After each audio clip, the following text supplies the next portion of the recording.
Hello friends and neighbors, your old pal Stevie Coyle here at Mighty Fine Guitars in Lafayette, California with the Friday noontime Facebook webcast, live to Facebook I should say, and then gets bounced over to Instagram occasionally and always to the Stevie Coyle Music YouTube channel. So today's date is March 5th, is that right? No, the 6th, almost. March 6th, so if you're watching March 6th at noon Pacific time, this is live. Otherwise, this is recorded then. And I've got a hell of a guitar to show you today. Here it is. Oh, let me check. Sorry. Is the signal going out? Looks like the signal is going out. Good for us. 1943 into 44, very late 1943, Gibson Banner, bendy fingers, Banner, Southern Jumbo. All original, except for the tuners. The tuners crumbled, as they often do, almost always. So there's some nice Schaller tuners on here, put on God knows when. Driven by a little old lady to church, actually. Played at church for decades. Only the second owner has brought this in. The first owner was a preacher in Northern California who played it from the pulpit every Sunday for decades. And that's the story, and it's a true story. It's just a beast. It has that dry, husky Gibson sound. 1943 was a very good year for guitars. It was a terrible year for the country in so many ways, but a beautiful year for guitars. In 1943, Martin had a log, a wonderful spruce log, mystery spruce. They're not exactly sure what it was, but it sounded great, and they built a bunch of guitars with it, one of which went out of here a few months ago. Wonderful guitar. In 1943, of course, is when most of the menfolk in the country were off at war. Awful. But that meant that people taking over their jobs were women's who often do, let's say, more meticulous work than men. So this was during the Banner era, when they put a little banner up here between 1942 and the end of 1945. This is a Banner guitar built by women at the Gibson factory in Kalamazoo. It's light as a feather, barely 5 pounds. There's no neck reinforcement. There's the maple neck reinforcement, the V-style maple neck reinforcement inside the neck here. But there's no metal in there. There's no metal truss rod, because metal was at a huge premium at the time. All went into battleships, tanks and things. Oh, let me check and make sure that we're rolling here. I think we are. We are. You're not seeing the top of my head, but that's okay. There we go. I'll back up a little bit. I should probably back up anyway. I say I probably should back up anyway because the guitar is very loud.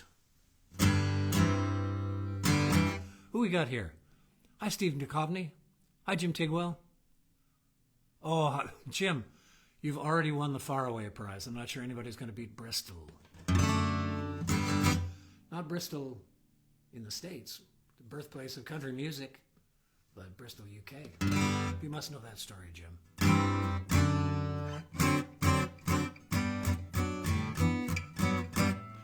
Play whatever you want on this guitar. It's in great shape. It has not had a neck reset, to answer probably your first question. It doesn't need one. It's on that edge where if you did the neck reset, it would have lost some of its original flair. Same thing with an ES-175 I have here in the shop. If you fix it all up so that every note way up here in the mealy notes, where very few of us play anyway, you'd kind of blow the originality of the guitar. This is original. Everything, like I say, except the tuners, everything, including the bridge pins, the frets are all in fine shape. Whoever this was had good touch because the frets are not ground down, even though it's been played, like I say, every Sunday for decades and decades.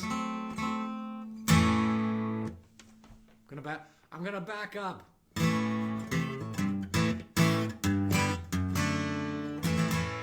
Dry, husky, punchy, resonates like crazy in your arms. So pretty. Not just me, the guitar.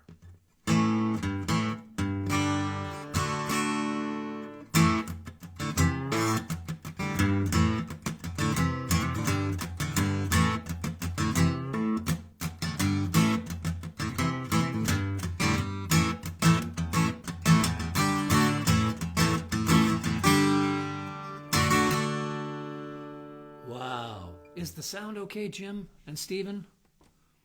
How's the audio? Let me know if you would. I'd sure appreciate it. Looking. Hey, John Mooney. John Mooney, how's the audio? Always concerned about that. Just because I have a little green light on my microphone doesn't mean that you're getting the good sounds. That's what I want you to have.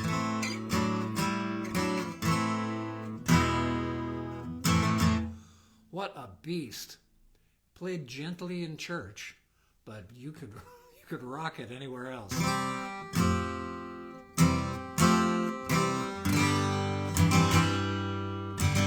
Audio's good. Thank you, John Mooney. You're my hero.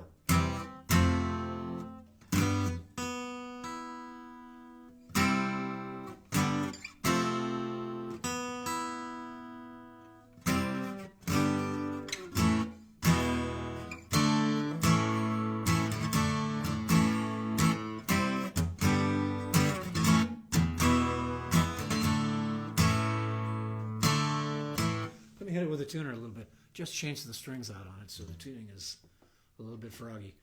What else can I tell you about the Banner years?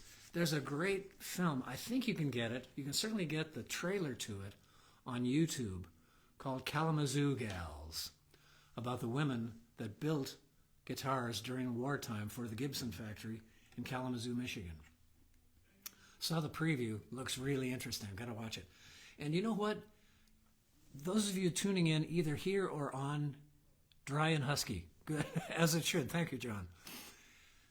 I pop these over. I record these live to Facebook, but then I pop them over to the Stevie Coyle Music, all one term, channel over on YouTube. And once they end up over there, I'm sure there'll be lots and lots of discussion from people that know a whole lot more about Gibsons than I do. I kind of grew up with the sound of Martins in my ears and the kids next door that played at Disneyland because they were really good. And one of them was David Lindley. Name dropper. There's the culprit.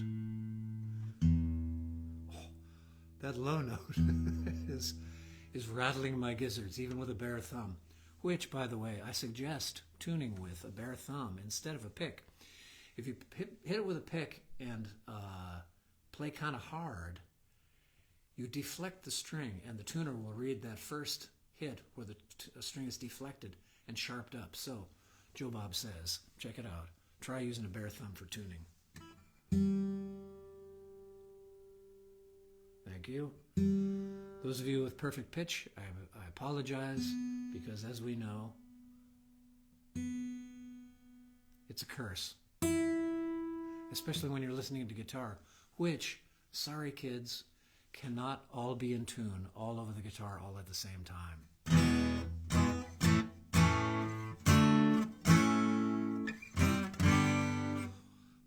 Wow. Big old baseball bat neck on it. And really cool to play a guitar this old, 1943 into 1944. No serial numbers at the time. Gibson has always had problems with their serialization. It has an FON, it's a factory order number, that places it the end of December in 1943 or into the beginning of 1944. That's a long time ago.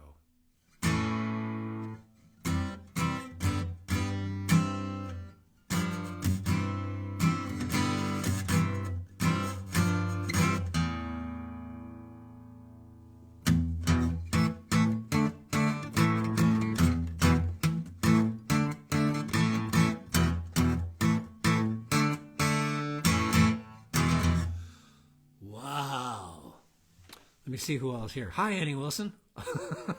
I'm busted. It was a bit of Thomas, is what it was. There you go. Don Charles, he's a bare thumbs up guy as well. Peter Dave. Great tribute YouTube link to the Kalamazoo Gals. Thank you very much there, Peter. Thank you. Great. Is that to the video itself, or is that to the, just as a quick search that I was able to do, I found a link to the trailer for it. Is that a link to the movie itself? Cool. I'm going to tune it in pronto. Speaking of tuning in pronto, when you get done here, kids, 1 o'clock Pacific time and 4 o'clock Eastern time. Tune into Bunny Barnes. Bunny Barnes does an educational and entertaining show called The 4 for Friday. So where she plays you 4 tunes and educates you on all 4 of them. I'll see you over there. I'm going to be there. Now you can play any kind of music on any guitar, and I guess I have no idea what sort of style of music I played on this one, particularly before the giant folk boom of the 60s, through the 40s and the 50s. If I ever wished a guitar could talk, how about this one? What about the stories through wartime, coming out of war? And that's part of the coolness of it, is that it's not been all gussied up. It hasn't been had the life restored out of it. This is just the way it was when this preacher played it for years and years. Minimal changes.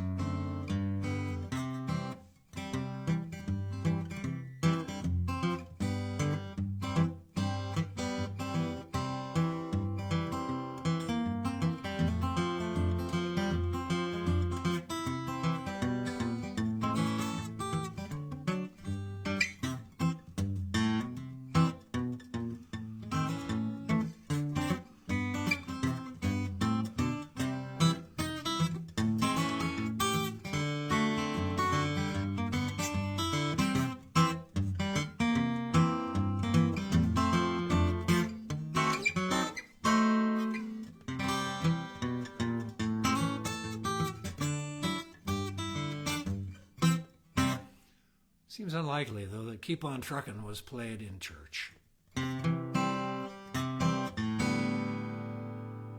Hey there, Bill. Come on in. Hi, Robert. Come on in, y'all.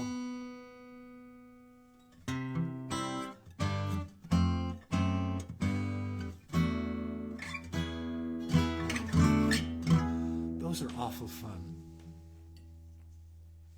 because they rattle me. Get that low string I say get that low string activated.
Stop me. Well, anyway, folks, that's the banner. I'll have lots of details and lots of pictures up on the website. I'm going to send this video over to YouTube, to the Stevie Coyle Music, all one term.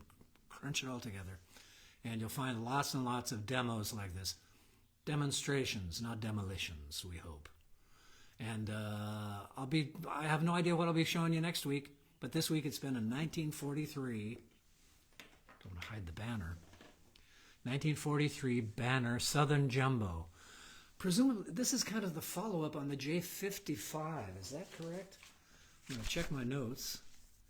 It's the Southern Jumbo. The story goes. The story I've heard is that it was a Southern Jumbo because Gibson wanted to do something fancy for their Southern rep, for their sales rep in the Southern states, And so they kind of fancied up the J45, kind of made it prettier with more binding around the top. Primo woods. They used the better woods, presumably, for the Southern Jumbos than the J45s. But lots of details. And if you're one of those Gibson guys that knows a ton about Gibsons, feel free to pipe up and load me up here, load up this thread with lots of cool information about the Southern Jumbo. Hey, Brendan Brady. Nice to see you. John Mooney's online, too. Old college pals. A rhythm machine is right, Darby. You bet. Terrific. Hey, Bill Douglas. All right, then. To be continued, come in and play it, for crying out loud. If you're anywhere in the Bay Area, stop off. You can do all three shops in the immediate Bay Area, me, Griffin, and Eric Schoenberg. It's the Bermuda Triangle. And you get extra credit and time off in purgatory if you're a Catholic, if you do all three in one day. So keep that in mind. Give you a good look at the rest of it.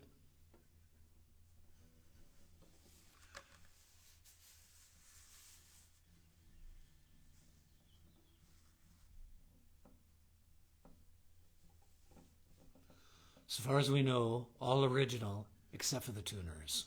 Imagine that, from 1943, late 43 into 44. Peepers. Know what I'm going to be doing for the next little while? So come on in and interrupt me. Your old pal Stevie Coyle here at Mighty Fine Guitars in Lafayette, California, Northern California, East Bay, 20 miles due east and only slightly north of San Francisco, through the Caldecott Tunnel on your way to various other places. It's one of those on your way to cities. Towns. I think we're a town. There's mostly people living here instead of industries and stuff. Come on in to Mighty Fine Guitars. It's also online, mightyfineguitars.com. The YouTube channel to look for, though, is not the Mighty Fine Guitars channel. It's the one to really look for is Stevie Coyle Music, all crunched together. There's all kinds of cool demos up there.